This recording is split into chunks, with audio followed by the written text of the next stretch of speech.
नमस्कार, सत Shyamala news channel में आप सभी दर्शकों का स्वागत है। आज बिहार के राजनीतिक सामाजिक स्थिति पर चर्चा करने के लिए हमारे साथ हैं राघवेंद्र सिंह कुशवाहा जी, जो जाप के जन अधिकार पार्टी के पूर्व प्रदेश अध्यक्ष हैं।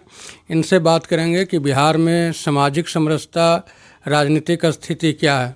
सर, आपका सत श्यामला न्यूज़ चैनल में स्वागत है। जी नमस्कार, धन्यवाद आपके सभी दर्शकों का।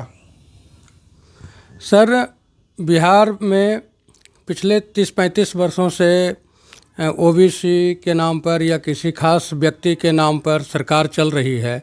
उसमें बिहार के विकास की क्या स्थिति है, उस पर आप जनता को देखिए, पिछले 35 सालों में आपका जो कहने का अर्थ है कि लालू प्रसाद यादव और नीतीश कुमार का शासनकाल, तो ये 35 वर्ष ही आपने क्यों कहा? उससे पहले भी तो आप 40 साल बोल सकते थे कि कौन लोग थे, वो भी पूछ लेंगे। तो 40 साल की भी तो बात होनी चाहिए। जरूर। और ये मैं आपको बता दे रहा हूँ कि आपने दोनों शासनकाल देखा होगा। मैं समझता हूँ कि आपकी उम्र 50 से ऊपर होगी। नहीं सर। कितनी उम्र है? मेरी उम्र सर अभी 42 साल। 42 साल है।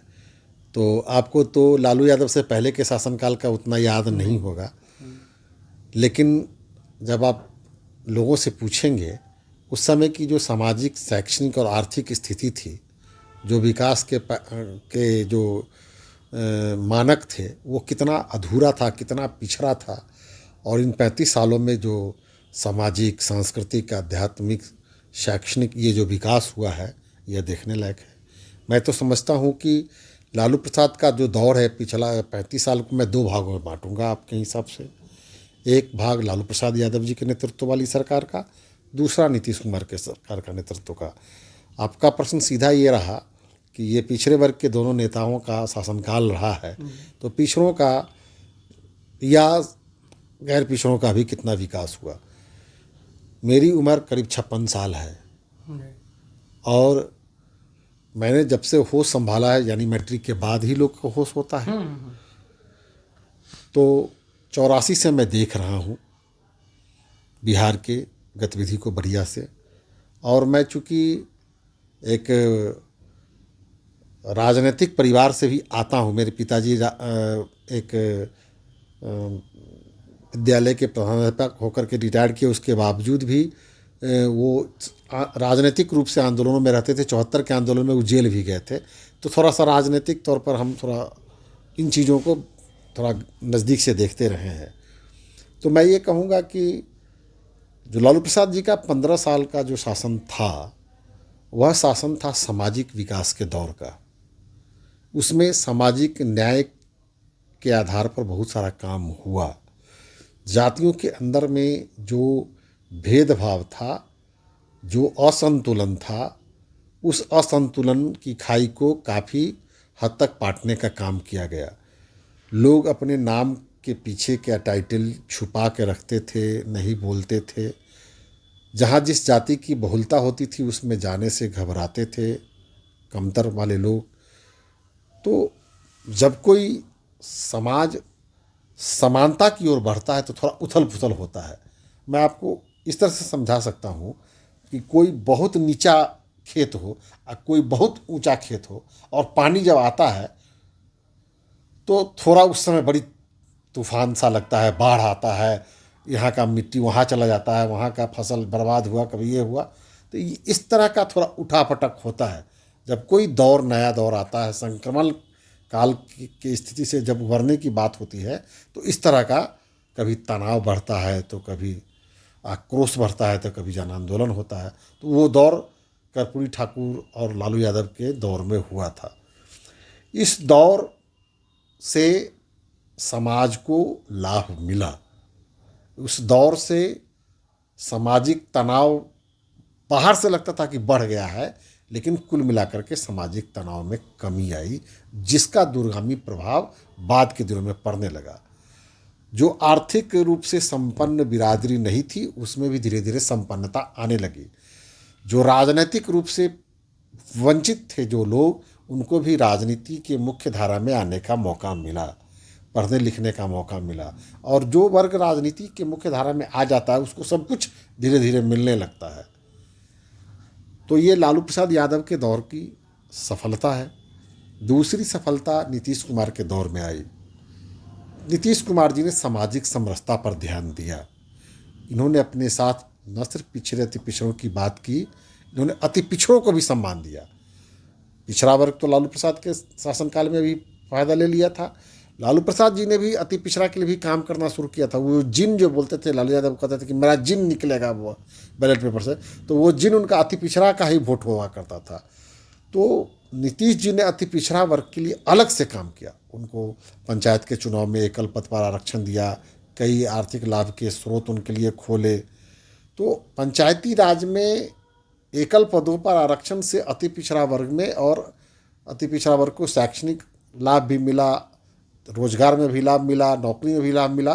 तो अति पिछड़ा वर्ग भी थोड़ा तेज़ी से आगे बढ़ा। उनके शासनकाल में महादलित वर्ग का ही विकास होना शुरू हुआ। और नीतीश जी ने चतुर्दिक विकास भी किया। पिछला उनका जो 10 साल था वो ज़्यादा बेहतर था। उन्होंने अपराध पर भी नियंत्रण किया, जातीय तनाव को कम किया, सड़कें चौड़ी हो गई, सड़कें पक्कीकरण हुआ, बिजली को गांव-गांव तक पहुंचाने का काम किया, स्कूल अस्पताल के बिल्डिंग भी बने, ये सब कुछ हुआ, रोजगार के मौके भी बढ़े। लेकिन जो और भी लोगों से उम्मीद थी कि 10 साल, जो बाद वाला जो 10 साल था, इसमें लोगों को उम्मीद थी कि बिहार में पूंजी निवेश होगा, बिहार में तरह तरह के शैक्षणिक संस्थान, गुणवत्तापूर्ण वाले शैक्षणिक संस्थान खुलेंगे, वहाँ पर ये थोड़ा सा अधूरा रह गया। जिस अधूरेपन के शिकार हम लोग लालू यादव के भी शासनकाल में थे। सामाजिक तौर पर तो वहाँ काम कुछ हुआ, लेकिन शैक्षणिक तौर पर काम नहीं हुआ, आर्थिक स्वतंत्रता पर काम नहीं हुई, आर्थिक आत्मनिर्भरता पर काम नहीं हुई। तो इस दौर में नीतीश जी से ज़्यादा अपेक्षा थी, ज़्यादा दिन तक शासन किए। तो इनका जो 5 साल का जो पहल का 5 साल था वो बहुत स्वर्णिम काल था। फिर दूसरा का भी संतोषजनक था, लेकिन तीसरा और चौथा टर्म जो है ये निराशाजनक रहा। इसमें जो विकास होना चाहिए वो विकास नहीं हुआ, और ये सरकार को किसी तरह से जोड़ तोड़ करके चलाना चाहे, जिसके वजह से बिहार के आम लोगों को सपना धूल धूसरित हुआ। सर, आपने कहा 75 साल क्यों नहीं, तो पिछले 75 साल 77 साल में श्री कृष्ण सिंह जो पहले मुख्यमंत्री थे, उस समय से लेकर के दरोगा राय जी आए, कर्पूरी ठाकुर जी आए, और भी कई गणमान्य लोग मुख्यमंत्री बने। अभी श्री नीतीश जी मुख्यमंत्री हैं। इन सभी मुख्यमंत्रियों के काल में 75-76 साल में बिहार में सबसे ज़्यादा औद्योगिक विकास कब हुआ? देखिए, औद्योगिक विकास बिहार का तो हुआ ही नहीं कभी। बिहार तो औद्योगिक रूप से पिछड़ा राज्य है। अगर बिहार में औद्योगिक विकास हो जाता तो बिहार के लोगों को महज 2 वक्त की रोटी के खातिर बिहार से बाहर नहीं जाना पड़ता। ये नीतीश कुमार जी का भी जुमला हुआ करता था। जब ये 2005 से पहले लोगों के बीच में जाते थे तो मैं उनकी पार्टी का, मैं छात्र का भी बिहार का अध्यक्ष रहा हूँ। समता पार्टी बनाया था उन्होंने, तो मैं छात्र समता का बिहार का अध्यक्ष था। यूथ में मैंने काम किया, पार्टी का जनरल सेक्रेटरी था, उनकी सरकार में भी 20 सूत्री का मेंबर में था। लेकिन नीतीश जी ने 2 वक्त की रोटी के खातिर बाहर न जाने की जो अपील की और न जाने की रहने की यहाँ की व्यवस्था के बारे में जो संकल्प लिया था, उस संकल्प पर काम नहीं हुआ। आज भी बिहार के लोग बेबस और लाचार हैं कि 2 वक्त की रोटी के खातिर उनको बाहर जाना पड़ता है और बहुत ही शर्मिंदगी में जीना पड़ता है उनको। मुंबई में, मद्रास में, चेन्नई में, बेंगलोर में, अहमदाबाद में जो 2 वक्त की रोटी के लिए जाते हैं, जो अच्छी शिक्षा के लिए, जो अच्छी नौकरी के लिए जाते हैं, उनको तो सम्मान मिलता ही है। लेकिन जो 2 वक्त की रोटी की खातिर जाते हैं, यानी जो मजदूरी करने जाते हैं, उनको थोड़ी परेशानी होती है। ये बिहार के साथ नहीं होना चाहिए।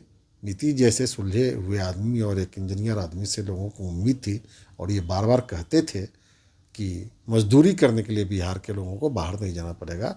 इसमें स्थिति में बदलाव नहीं हुआ, जो चिंताजनक है। आप खुद चिंता व्यक्त कर रहे हैं। जब ये नीतीश जी मुख्यमंत्री बने थे तो बहुत धूमधाम से विदेशी निवेशकों का यहाँ पर सम्मेलन हुआ था कि काफ़ी पैसे आएंगे, लगेंगे, बिहार का विकास होगा। वो जो सम्मेलन हुआ एक ही हुआ, उसके बाद बंद हो गया। क्या उस सम्मेलन से कुछ लाभ हुआ बिहार को?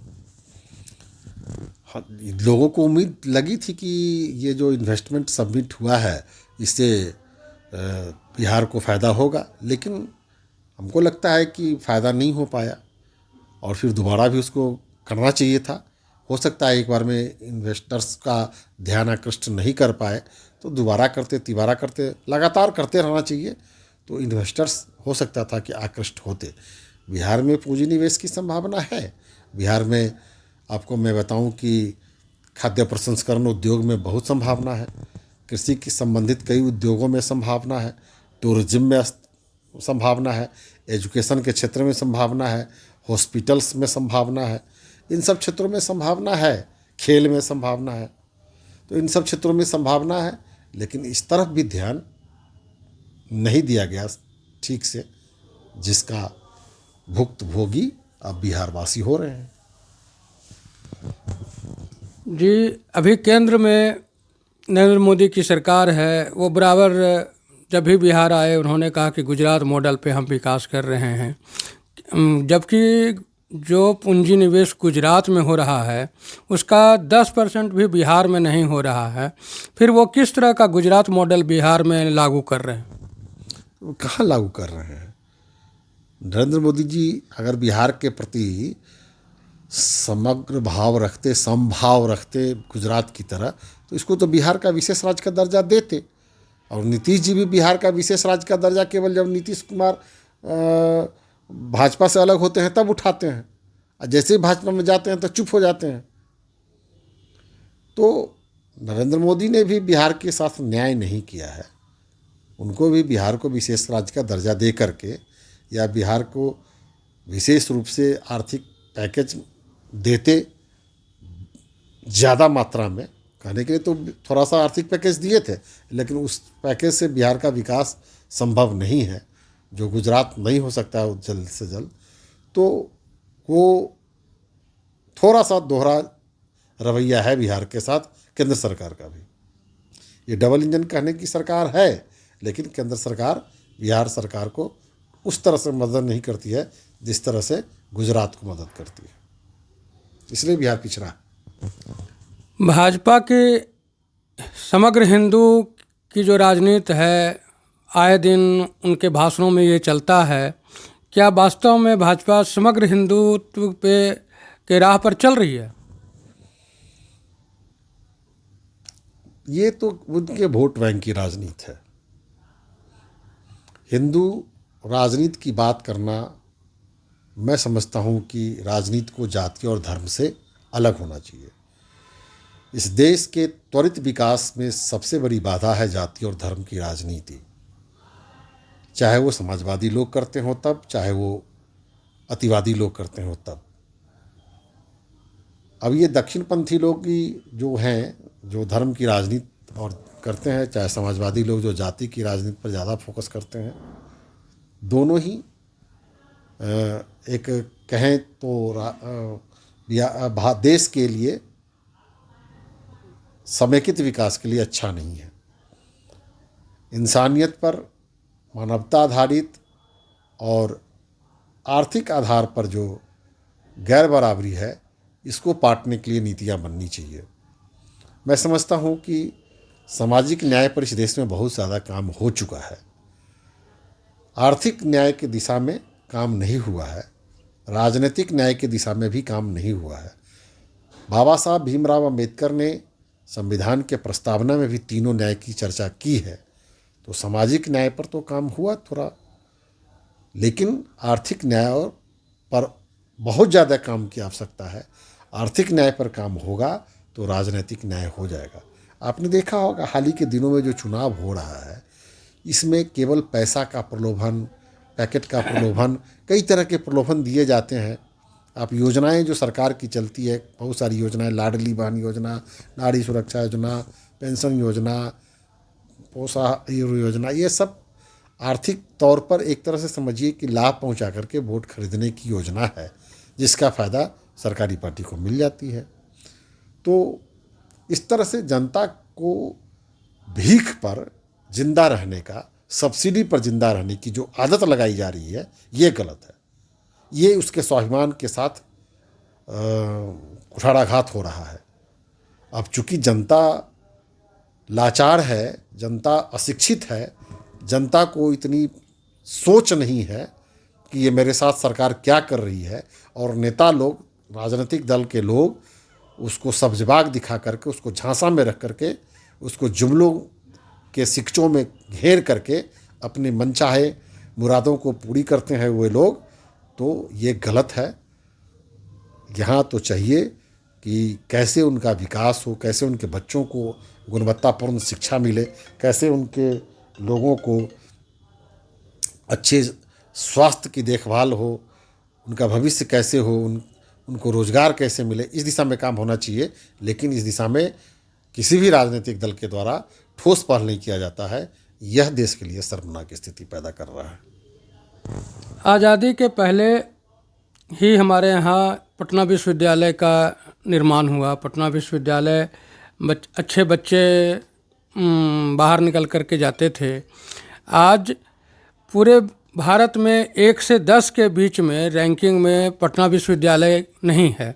इस पर आप क्या कहेंगे? यह भी एक राजनैतिक कारण है। मैं भी पटना विश्वविद्यालय का विद्यार्थी रहा हूँ। पटना विश्वविद्यालय में पढ़ने का अर्थ होता था, गौरव का विषय होता था पहले। इसको पूरब का ऑक्सफोर्ड भी कहा जाता था। Patna science college, Patna college, इन लोग का नाम बहुत ज़्यादा था। लेकिन हाल के दिनों में सरकार के निराशावादी रवैये और उपेक्षा की वजह से पटना विश्वविद्यालय आज अपने हाल पर 8-8 आंसू बहा रहा है। और पटना विश्वविद्यालय जर्जर अवस्था में है। पटना विश्वविद्यालय बिहार हिंदुस्तान का 10 क्या, हिंदुस्तान के 50 विश्वविद्यालय के अंतर्गत भी नहीं आ पा रहा है। जो कभी एशिया का टॉप मोस्ट इंस्टीट्यूशंस में नाम आता था पटना साइंस कॉलेज का, अब वो हिंदुस्तान के भी 50 विश्वविद्यालयों की सूची होगी तो उसमें भी नाम नहीं आएगा। यह दुखद है। इस पर केंद्र सरकार और बिहार सरकार दोनों को सोचना चाहिए कि कैसे हम पटना विश्वविद्यालय की गौरवशाली परंपरा को बाहर लाए, को फिर से बहाल करें। जो बिहार कभी नालंदा विश्वविद्यालय के नाम पर, विक्रमशिला विश्वविद्यालय के नाम पर जाना जाता था, जिस दोनों विश्वविद्यालय में पढ़ने के लिए दुनिया के हर एक मुल्क के हर एक छात्र पढ़ने की लालसा रखते थे, आते भी थे, पढ़ते भी थे। उस स्वर्णिम इतिहास को अगर दोहराना चाहते हैं तो न सिर्फ पटना विश्वविद्यालय बल्कि और भी जो विश्वविद्यालय बिहार में हैं उन सभी विश्वविद्यालयों को दुरुस्त करना होगा। और यहाँ के शैक्षणिक माहौल को बढ़िया किए बगैर आप ठीक नहीं रह सकते। आपको मैं बताना चाहूँगा कि बिहार से बाहर जितने बच्चे पढ़ने जाते हैं, आपको यहाँ गुणवत्तापूर्ण शिक्षा नहीं रहने के कारण बिहार से लगभग अरबों रुपये का केवल पैसा के नाम पर राजस्व चला जाता है बाहर। जो भी शिक्षा के नाम पर वो पैसा बाहर चला जाता है। और जिसको आप ब्रेन ड्रेन भी कह सकते हैं, जिसको आप एजुकेशन ड्रेन भी कह सकते हैं। अब देखिए ना, जो कोई एफोर्डेबल गार्जियन है वो अपने बच्चों को बिहार में पढ़ाना ही नहीं चाहता है, वो बाहर भेज देता है। पुणे में चले जाइएगा तो आपको बिहार के लड़के मिलेंगे, बेंगलोर में चले जाइए तो खाली बिहार का स्टूडेंट मिलेगा, हैदराबाद के इंस्टीट्यूट में चले जाइए तो बिहार के लड़के मिलेंगे, पंजाब में चले जाइए बिहार। आप हिंदुस्तान के किसी भी विश्वविद्यालय में जाइए, इंजीनियरिंग कॉलेज हो, मेडिकल कॉलेज हो, कहीं भी हो, आपको सबसे ज़्यादा बिहार के बच्चे मिलेंगे। तो ये दुखद है। बिहार सरकार को इसकी चिंता करनी चाहिए। क्यों हमारा बच्चा एक शिक्षा पाने के लिए बाहर जा रहा है, यह एक चिंता का विषय है। इसको अगर दुरुस्त करेंगे तो बिहार के तमाम विश्वविद्यालय अपने आप फिर से अपने पुराने गौरव को पालेंगे। सर, आप अपना परिचय दे दें। राघवेंद्र सिंह कुशवाहा, पूर्व प्रदेश अध्यक्ष, जन अधिकार पार्टी बिहार। अभी आप राघवेंद्र जी को सुन रहे थे, कैसे वो सरकार के उपेक्षित रवैये की वजह से आर्थिक आय के लिए या 2 जून रोटी के लिए, शिक्षा के लिए बच्चे बाहर जा रहे हैं, वहाँ प्रताड़ित हो रहे हैं, उस पर चिंता व्यक्त करने के लिए सरकार को आग्रह कर रहे थे। आप इसी तरह से अन्य मुद्दों पर दूसरे वीडियो में सुनेंगे। आप सत्य श्यामला न्यूज़ चैनल से जुड़े रहें, सब्सक्राइब करें। धन्यवाद।